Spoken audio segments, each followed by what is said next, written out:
This podcast is brought to you by Flex 7 from TenCate Protective Fabrics. Flexible, comfortable, and powered with the strength of enforced technology. Flex 7 outer shell fabric is made to move.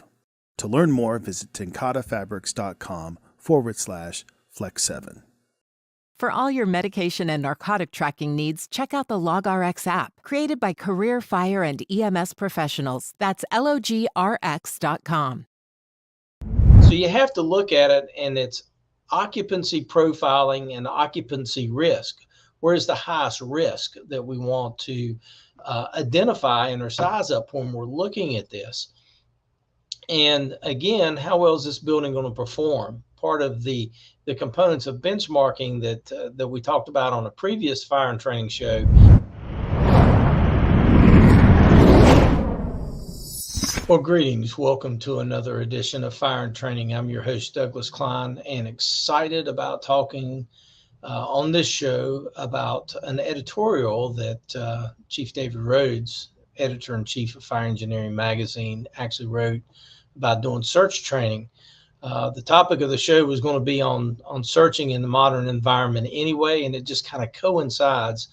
And it's very exciting to think about the things that we need to be looking at today versus when I started in 1979, and as things have gone through the years. So again, welcome to another edition of Fire and Training. It is important to remember that everything we do in fire and training is dedicated to the men and women in the streets who are out there 24 hours a day, 7 days a week, 365 days a year, responding to emergencies, to fires, that we give them the best training that we possibly can do. So one of the things I want to kick off with, if you've not read this month's editorial from Chief David Rhodes, I encourage you to do so. It's "The Lack of Search Training is Appalling." And honestly, I fall back to the concept that our lack of training or discipline to training, period, is sometimes appalling. We've gotten, in a lot of cases, to where we check boxes or we're pencil whipping things. It's important that we actually are doing hardcore fire training. It's important that we're doing good quality training, no matter what we're doing. But in this particular component, I want to think about the search training that should be going on. And there's a lot of components to go into doing more than just, okay, we're going to go through the motions. We're going to, do this. And it's creating some sort of a sense of realism that we need in a safe mannerism that we want to get to. So let's start thinking about the bigger picture when we're responding to a call. We all know that when we're responding to fires, one of the first things that's on our priority levels is life safety, then incident stabilization, property conservation, the environment. Well, life safety falls into two categories, as we well know. It's about the people we're going to serve, but it's also about preserving our lives as well. Part of what we have to understand, any building we're going to is under fire conditions is being degraded by the fire. We have to understand its ability to perform. Now, in legacy construction, and that's where I'll get into the thought process about operating in these environments or operating in a modern environment, is making sure you understand what the building components are, how it was constructed, what era or vintage it was constructed in, and how it's going to perform. There's a lot of components that go into that, such as structures and occupancy types that fit into that, the systems, the materials, the size, heights, dimensions, the fire loadings that are in the building, also some of the barriers that you have to go up against, redesigns that you're not familiar with or maybe not even anticipating while you're doing search. So part of doing realism in search is getting out into your buildings and actually knowing your buildings. And I'm talking about getting in and pre-planning and seeing what you're up against, so that when you have to go into a building, you have a better understanding when we're going to search for victims. And that'll take me into another component we'll talk about shortly, survivability and occupancy profiling. Well, the first thing that I will say is, when we go up against this, Chief Rhodes mentioned it in his commentary, was that we teach people left or right for an oriented search. Don't disagree, that does keep you oriented.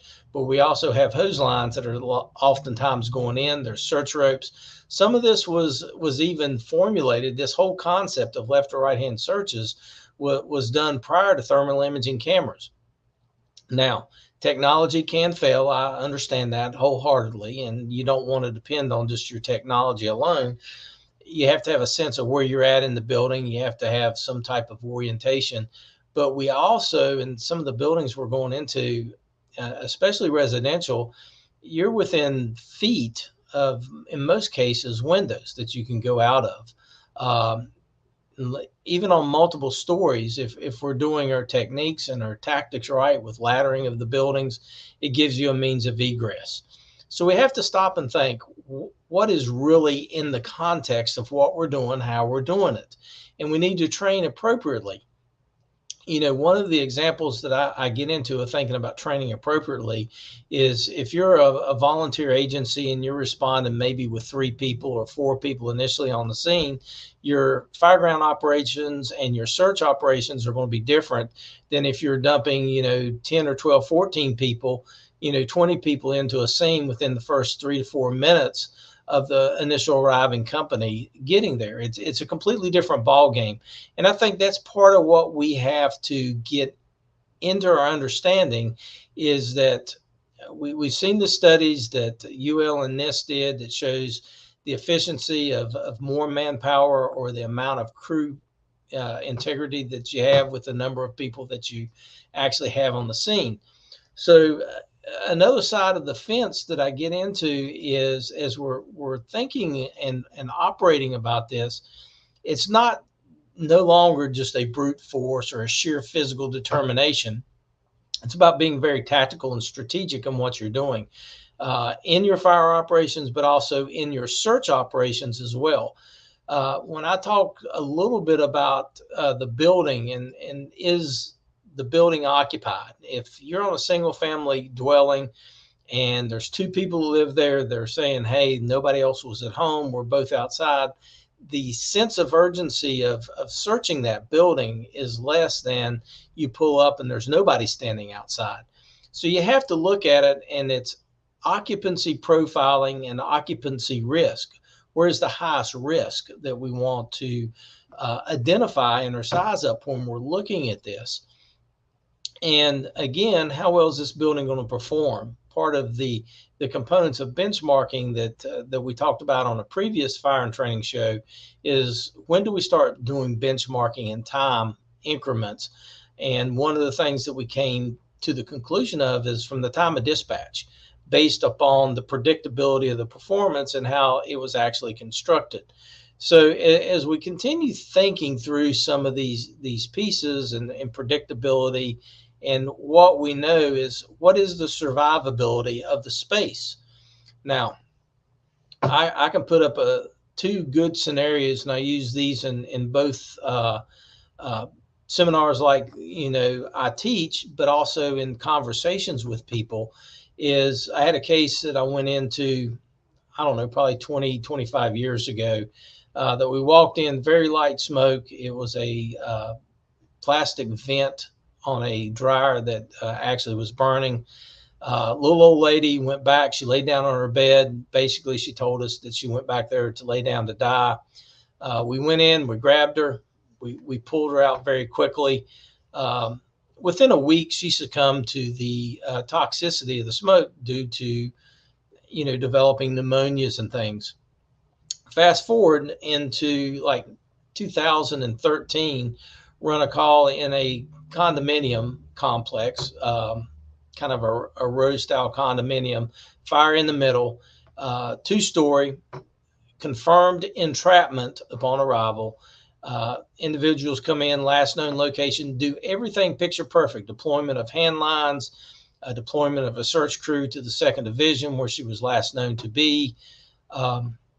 Doing everything we do, killing of the fire, killing of the progression of potentials, aggressive search patterns. The lady was actually found on the 1st floor in behind a counter in the kitchen. It was a kind of a straight through living room to kitchen concept with a buffet style counter that was there. She was face down on the floor behind it.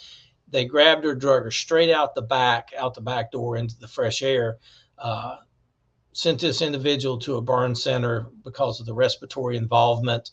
After, her paramedics took care of her, and she survived and was home. She was in an area that within feet away were fully involved. We had heavy involvement. We had heavy, conditions. She was actually in a position that she was shielded from the energy and from the actual intensity of the flames. However, there was a lot of smoke, and she was face down on the floor. By chance, a civilian broke the window out, which changed a little bit of the dynamics inside and raised the smoke off the floor. The quick thinking, instead of dragging her, picking her up, and that's one of the concepts to stop and think about is, where's the smoke level at? If we picked her up to a 2 foot, 3 foot level, drug her out, we put her in worst case scenario of the toxins by leaving her on the floor and taking her straight out the back door. They kept her in cleaner, fresher air. That probably helped with survivability. So when we think about all these things, and I want folks to get into the concept that, again, we have to look at how well that building is going to perform for us to be able to do these operations. And that is, based on, building construction, the fire dynamics, what type of occupancy it truly is, what's the compromise, what's the materials, what's the systems. All that plays into our decision-making factors, or better yet, the places that are going to make it more survivable. And that's part of the size up. I know that I mentioned thermal imaging cameras earlier. If you're not pulling a thermal imaging camera early on, especially in your size up, to help identify where thermal gradients are, and also potentials that are survivable spaces by not only looking through the camera, but also using your own eyes and your information that you can gain from looking at that structure, truly sizing that structure up, more than just doing a walk around, but truly being analytical, looking at the risk management component that goes to that. From a search factor, the survivability area is one of the areas I want to be aggressive in attacking quickly, or at least getting a crew to. Some of the higher hazard areas, which are, as we were taught initially, was closer to the fire and, maybe above the fire, is trying to get to those folks quickly as well. But if we got a chance for survivability, and I call it the low hanging fruit, we definitely want to be aggressive there as well. What really begins playing a factor in this, in my thought process, is who do you have with you? What's the human performance? What levels of training do they have? What tools do they bring to the table? What experience levels do they bring? And I know that there's a fine line between aggressive and reckless, and we see that. But, one of the things that I really want to get back to or think about was something that was shared, and I actually reposted this as well on my social media to share with folks from trainingfirefighters.com. It was aggressive command and tactics for life, and that comes out of taking a look at it. We have to be very clear about something. Is there's a lot of factors that go into how we do things, why we do things, and when we do things. One of the pieces that comes to my mind, again, is that human factor. Is what level of experience do you have with you? Do you have people that have not searched in larger, say, commercial buildings? How aggressive can you be? I know we train people, but there's a different level of aggression that you can have, from a perspective of being a company officer or being a command officer with that. And that is the human factor, or the human element that comes into that. The one thing I don't want you to fall into is some type of a trap, or what I call the error traps in there, is that we categorize that we do the same things, or we operate the same way all the time. And that's not the case.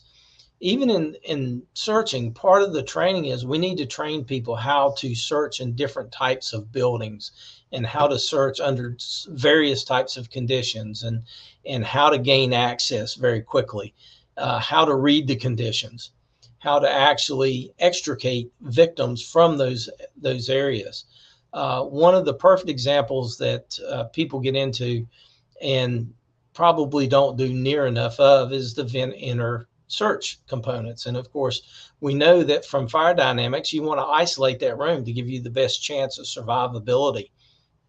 I go back into 1992. I actually did a rescue into a double wide mobile home. And as we went in, we had confirmed entrapment. We knew exactly where these children were. Fire conditions were horrible. Survivability conditions were probably at the lowest end of survivability possible. Knowing exactly where they were at, knowing the time of day, we actually entered in through the window, grabbed these children, pushed them out, and came out ourselves. Unfortunately, we had lost part of the top of the door already. So there was no isolation. So we were taking a beating inside this area that we were operating. Unfortunately, the outcome was not what we had hoped for or intended for, with 2 children succumbing to their injuries very quickly after being transported.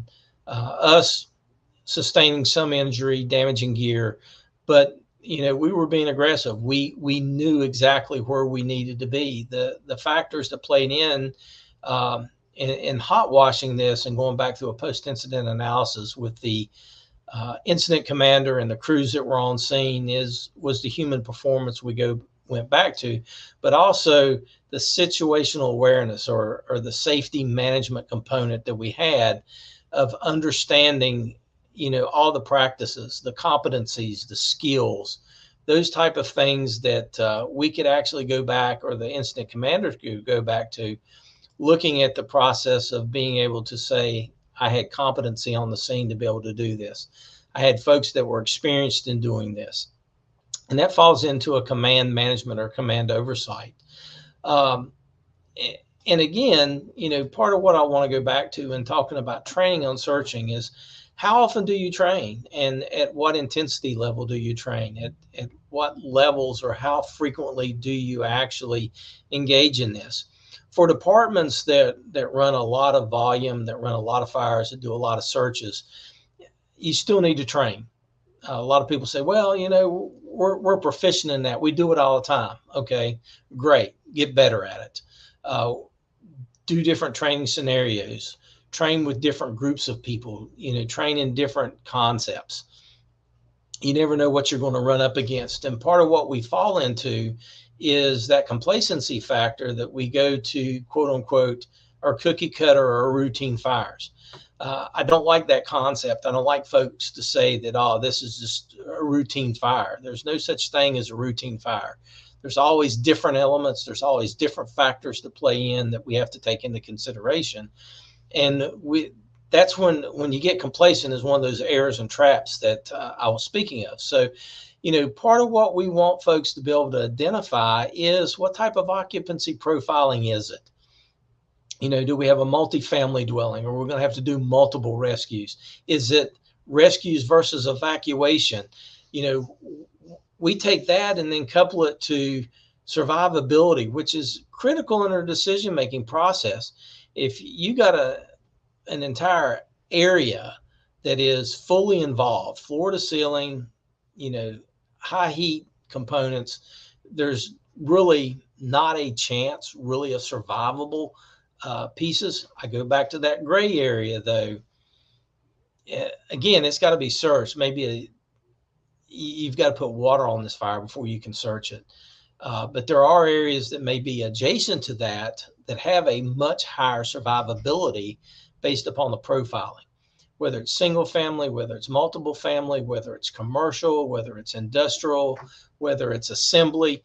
It doesn't matter. You have to take all those pieces. And that's where I go back to getting that good size up, which comes into that risk management, being able to look dynamically at what you're facing and, what your crew resource levels are, what's your human performance levels? What are they going to be? So again, I don't want people to get into this cookie cutter mode, but that's something we have to look at. And Chief Brunacini, rest his soul, was probably one of the pioneers when he said the words about you risk a lot for a savable life. And that's risk versus reward analysis. And anytime we want a reward, we need to look at that. What are we going to risk for that reward? And that comes back into hand in hand with survivability. And I don't want you to mistake risk for chance. There is a difference. Taking a risk is not taking it. They're not the same concept. They're not the same, definitions. So let's go and take a look at this risk and take a look at our concepts we're talking about being aggressive, but also I want you to be measured in your approach, being, assertive and energetic, being confident in what you can do, being competent in what you can do, having knowledge that you can use for your, in this whole process. And I think that is a huge, huge key. And everything you do is calculated. It's very deliberate. It's very carefully thought out. That carefully thought out in our situation is very quickly. We operate off of, prime recognition decision making quite frequently, rather than conventional methods. I also want you to be able to have alternative ways of accomplishing things. And again, you have to be able to say, hey, I got to have a little self-control here. We call it tactical patience. Sometimes it's getting a good search in. You need it to be a little more tenable for you so that you can be aggressive. And a 10-second or 15-second window to where you can get a water flow into the building to push forward on fire suppression activities increases and enhances the survivability. We know that. And working in conjunction. Also, one of the pieces that I like to teach folks is especially searching off of a hose line if you're limited on manpower. Again, that gives you a chance to do fire suppression, but it also, if you're searching as you're going through and your crew members that may be helping advance that hose line can search, we got a better chance of finding victims quicker and multitasking. And that's something that's important with limited resources. And again, part of what we're wanting to do anytime we're measuring things is being well informed. And going back to thought process, I definitely want folks thinking about how do we train for this? Now, again, we can take you to our training facilities. We can put you in design smoke areas. We can put you in burn buildings. We can take you out and put you in environments and utilize theatrical smoke that you can operate in. But how many times have you ever searched a building, especially an occupancy that does not, particularly residential, say, or even multifamily that's a residential, or a commercial that has zero furniture in it, and you got these wide open spaces you're searching?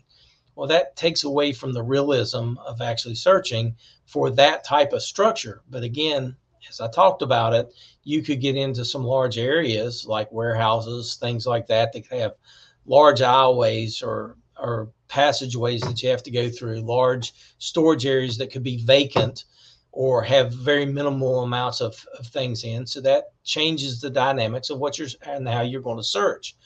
So you have to go out and you have to prepare for these. So again, if you're utilizing a facility that you can't necessarily damage, they do make the mask covers that have varying levels of opaqueness to them that allow you to create what is simulated smoke conditions.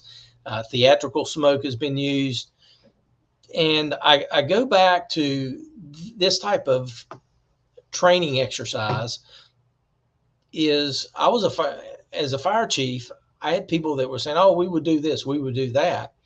And they were talking about how you would search in a church or how you would search in a school or something like that. And I kept asking them, I said, do you realize how much energy it takes? Do you realize how long it takes? And they, oh, we can get this done in a certain amount of time. And what they found is our normal searches that we did in single family residentials that are 1,500 to 3,000 square feet are much different than going into a 10,000 or a 12,000 square foot area that you have to search, or where you have to go to areas and force doors to get into apartment complexes. So in doing this, I had an opportunity to run them through a variety of different situations and environments. And what they found very quickly is, without utilizing every tool they had in their resources, and in other words, their experiences, search techniques, ropes, hose lines, and specifically, this was about the time period that this organization was getting their first thermal imaging camera, how they utilized that to help speed the process up. So we did static style training, and then we went into the evolutions.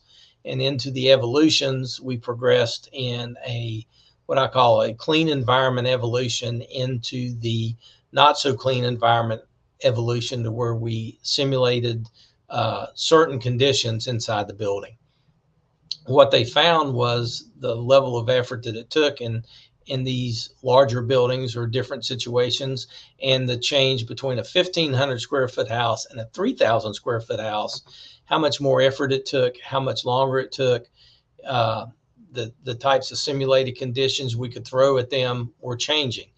And again, we go back to the building itself, and what is the current generation of building you're dealing with, the era of vintage, what type of construction that was there, what type of fuel loading, or what I call obstacles, you have to move around. And we didn't change anything when they had to actually search pews. In the church facility that we used, it was a large church. It would seat somewhere around about 3,000 people. And there were multiple rows, and it curved in the theater style seating, so you couldn't go down one aisle and look both ways and see, the side of the church. You had to make multiple passes. And they had to take that into consideration. Instead of crawling down each aisle, there was a better technique. So I think that was part of what we needed to be doing. And we did. And one of the things that people found is that their thought process of how fast something can be, or their ability to complete the task in a timely manner, were not exactly what they had in their mind versus what was really reality. So that was a good piece. And when I saw what Chief Rhodes had put in his editorial, I was like, spot on. We need to be spending more time training, and search training is important. It's always been important to me, especially in some of the positions I rode on a truck company, on a rescue company.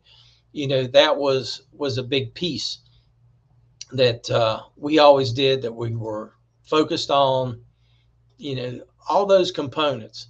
The other side of the fence that I will jump over to now and cross over is, we talk about the occupancy profiling. Is it occupied? Is it not occupied? Is it vacant? Is it unoccupied? Is it abandoned? So there's a couple of terms there that I want to hit. Vacant refers to a building that's not currently in use, but it could be used. It's just, there's no tenant. There may be no individuals living in that residential at the time. It could be a property that's for rent, for sale, undergoing some sort of renovation. It could be empty of its contents. It could still have contents in it, depending on what type of occupancy it is.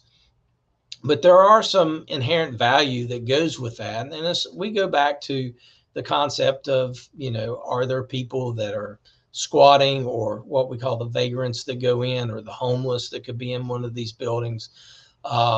Is it vacant or perceived vacant, but somebody is actually going back and forth, and may not be in there all the time, but could be in there doing some renovations? So we have to take that. So vacant versus unoccupied.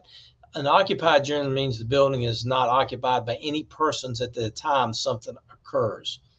So just because you've got something that is under renovations or construction or being modified, it could be vacant because nobody is living there, but it could be occupied at certain times based upon that. So that's important to recognize those. The other side of the fence is occupancies. I think about the risks that go with these and the importance of, how fast can you search them? And that comes down to the size or the volume. One of the key elements that I go into and think about is I put three things together that actually stick and resonate in me. And it's the occupancy profiling coupled or in conjunction with the occupancy type and the occupancy survivability. All three of these play that huge factor into making decisions. So in your training, one of the things that I want you to do in your training is to incorporate this. I want you to incorporate all the 5 factors I talked about identifying the building construction and maybe what conditions that you're trying to create or simulate inside the building that you may be working with. What's its predictability on performance based on those. I also want you to look at, the risk management component. What type of risks do you have associated to this type of building, to the crew that you have, and tying that to the human component. What type of crew do you have? What size of crew do you have? What experience do they have? Do you have a mixed crew? Is, part of your crew going to move faster than the other and you can't outrun that crew? What behaviors do they actually have? I take that and that incorporates how safe you're going to operate. And again, that also to me tells me how aggressive I can be. I can promise you as an incident commander in time periods, I've actually looked around, to the side and said, hey, and I brought a company that may be 2 or 3, 4 deep in line because of their experience level, because of the conditioning or the training, the human performance factor, and understanding they recognize maybe or have a stronger officer or whatever it is and can recognize conditions. And again, that comes back to the command management component. Is I got more confidence in them than I may have in somebody else. And I know that in being aggressive, depending on who shows up or who's the first arriving or who's on your company that shows up, in a volunteer setting and is on the truck, may depend on exactly what you do, how you do it, and your aggressiveness that falls into how well you do this. The next thing is, have you trained on this scenario? I mean, how much training do you have? And I think that's where you got to begin. Part of your philosophy for your training is, what situations could we get into? What buildings could we have to go to? What are the problems? And I think you have to take that into consideration to start developing your training factors and how you want to train your people. As a fire chief, one of the things I recognized is I had a lot of old textile facilities, and they had been renovated into other facilities, and they were multiple use, and it was just a different ball game.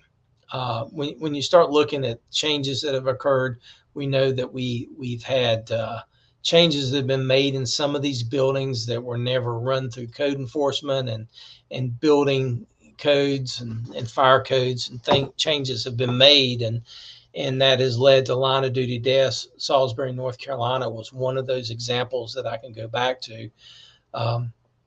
So we really want to look at what we have in our jurisdiction. And that's what's so important as a company officer and as a chief and even yourself as a firefighter, is knowing your jurisdiction, knowing what's in your first due, actually getting into some of these buildings and taking a look around. Anytime you run a medical call, that's a perfect time to look around the building. You're in there. So those are the things that I think about when I want to work with folks on training. Those are how I begin formulating, what do we need to train on? What's the type of training we need to do? One of the pieces that I incorporated into this training that I was doing when I was the fire chief was that I wanted them to have to work off of search ropes. We had search ropes on the engine. And, being a new chief coming into place, I was like, when's the last time y'all trained on this? And they're like, and they couldn't answer that question. So I said, we got a tool on a truck that nobody knows how to use. Or if they do know how to use it, how proficient are they in using it? When was the last time it was used? When was the last time we trained on it? So in setting up for the search operations that we did in the church and also in the school, part of what we did is we worked on basic search techniques, from searching left, searching right, from searching off of a hose line, from searching off of a rope into a larger area, or giving yourself the ability to manipulate where there are multiple turns and things in there. Utilizing other tools. One of the things that I had on the truck, or had the opportunity to get for the engine, was a target exit device. And I actually, saw this through FDIC. It's one of the areas I saw it. And we purchased that gives you a target exit back. You can use the sound. It has a flashing beacon that was on there. So we practiced with all these things in various smaller environments to get people used to doing that. Then we graduated into this environment, and we did it again under, clear conditions, so that they saw what they were doing, what they were up against, how that the problems arose with the tanglement of ropes, how it got caught on certain things, how you deploy it, how people moving, how you could bunch up, how you could spread out. We worked on a lot of techniques. And again, I got beat to death on, oh, this is so basic, this is elementary. The first time we put them under, restricted visibility, they were all over each other. They realized that, hey, this is a little harder. And again, I had a lot of youth and young experience. And when I say youth, I'm not talking about that they were necessarily young in age. I had people that were youthful in their experiences that they had in the operational field. And part of what they'd run to multiple times over and over and over was the same types of fires. They were small, single family, 1,500 or less square foot homes that, when they did the operations in them, was not like going to some of the larger homes that were being built at the time into some of these bigger facilities. They hadn't had a large fire or a significant fire in any of these facilities in years. So again, their experience level, quote unquote, was youthful. So by developing this, by doing these type of training activities, by walking through step processes, escalating the training process upward, getting to the point that we did stress inoculation with them, putting victims, inside this environment, which were not real victims, but, the mannequin victims that they had to try to manipulate and find and move, made it a little more difficult. So one of the things that they identified is, the mannequin's somewhat the same temperature as the room. So by changing it a little bit and using theatrical smoke, one of the pieces that we did was we put a real victim, because it's not ideal H in there. And that gave them the ability to see what it looks like with a human inside that environment. So to create heat conditions or thermal gradients, we changed things up. Instead of using live fire, we used heaters. We actually used electric heaters and fans to actually increase the temperature in some of the rooms, so that you could see a thermal difference between one area and another area, identify how that impacts what a victim looks like on the cameras. We did all those type of things. We spent probably a quarter of 1 year working on these type of search operations in a combination department. And that's something that you have to take into consideration too. As career, you're on shift, basically, anywhere between 7 and 10 days a month. For volunteers, you may be getting in 1, 2, 3, 4 days a month of training. Combination departments, you're integrating volunteers into the career setting. The career may be getting more hours of the day that they can train versus what the volunteers can come train. So incorporating your group, that goes back into, again, your human performance, your human unit that you have to work with, and what is their ability to perform, what's their knowledge levels. So again, I spent a long period of time actually working through this training process, the search process, till I felt like we had reached a point that we were becoming more and more proficient. So did it pay dividends? Absolutely. It wasn't long after that we actually had a not if, but when fire. When I came there, they talked about the Draper Inn, which was a boarding house. And we actually had a fire in there that we had multiple rescues. And by doing these searches and profiling and talking about, looking at where survivability was and being able to do that, one of the first things they did was they recognized they had a person that was in the window. That person vanished from the window. They went immediately to attempt a vent enter search technique. That was a known location that was very close. Most likely that person may have gotten overcome, try to get into, that room, get that victim out. Unfortunately, in that case, the conditions inside that building and the flow path that was coming, because the door to that unit was left open, the fire and the heat was transversing down the hallway and out the open window, and it created a flow path, and it prevented them from getting through the window because of the heat conditions. Great firefighters, super talented, some great experience, were attempting to do that. Just unfortunately, is not a successful attempt that they could do. However, in the process, they did have another person that was in a survivable area that was at a window, and they were, they had some smoke. It wasn't very heavy, but they were able to rescue that person just by assisting. Again, because of the type of building, they were aggressive in getting inside with hose lines, and we deployed search teams inside to search those rooms aggressively and quickly. Fortunately, we only had, the one individual who did not survive.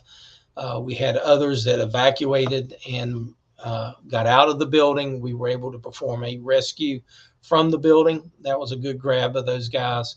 So when you stop and think about all this stuff, it comes back to the fact that they spent a lot of time. These individuals took this training serious. They put a lot of effort into, this training, and this was a combination department. So again, we go back to what were you training on? And when I read Chief Rhodes' article, it just kind of resonated back that, hey, we sometimes forget the importance of what we're doing and what we should be focused on versus what we're not focused on. And very excited to read that. I was already planning to talk about search and rescue and these things. It just kind of dovetailed right to it. And, again, I hope this is intriguing you as a listener to think about, how are you training? What are you doing training wise? What do we have to train with? What's our plan? And you got to put together a plan. You got to have a strong progression of how you're going to move people from the beginning to the higher stages that you want them to be able to perform at their proficiency levels. And again, I encourage you, if you're leading the training, you're a training officer, you're a chief officer, you're a company officer, make sure you're focusing on enhancing your people as you're moving forward. Again, just some food for thought for search and rescue operations and the importance to go there. Again, the number one priority, if you go look in any of your tactical components, you look at officer books, you listen to the components of folks that are very, very knowledgeable that's out there. Again, life safety, incident stabilization, property conservation, life safety being two-faceted, one protecting us as the responders, but also doing our primary job, which is saving lives that are there, doing it efficiently, doing it effectively, and doing it smart. Not being reckless, but being truly aggressive, understanding all the components that go into that, like we talked about today. So I hope you enjoyed this show. I kind of flew solo tonight because this is a passionate topic that I had. Again, thank you for tuning in to Fire and Training. I'm your host, Douglas Cline. Again, Fire and Training is dedicated to you, the men and women who are in the field every day, every week, every month, all year long, 24 hours a day, responding to those alarms, to the calls, going to people's sides on the worst days of their life, making it better. And it's all focused on making sure that everyone in our job goes home and being taken care of. Till the next time we get together, stay safe, train hard, and we'll see you on another edition of Fire and Training. This podcast is brought to you by Flex 7 from TenCate Protective Fabrics. Flexible, comfortable, and powered with the strength of enforced technology. Flex 7 outer shell fabric is made to move. To learn more, visit tencatefabrics.com/Flex 7. For all your medication and narcotic tracking needs, check out the LogRX app, created by career fire and EMS professionals. That's LogRX.com.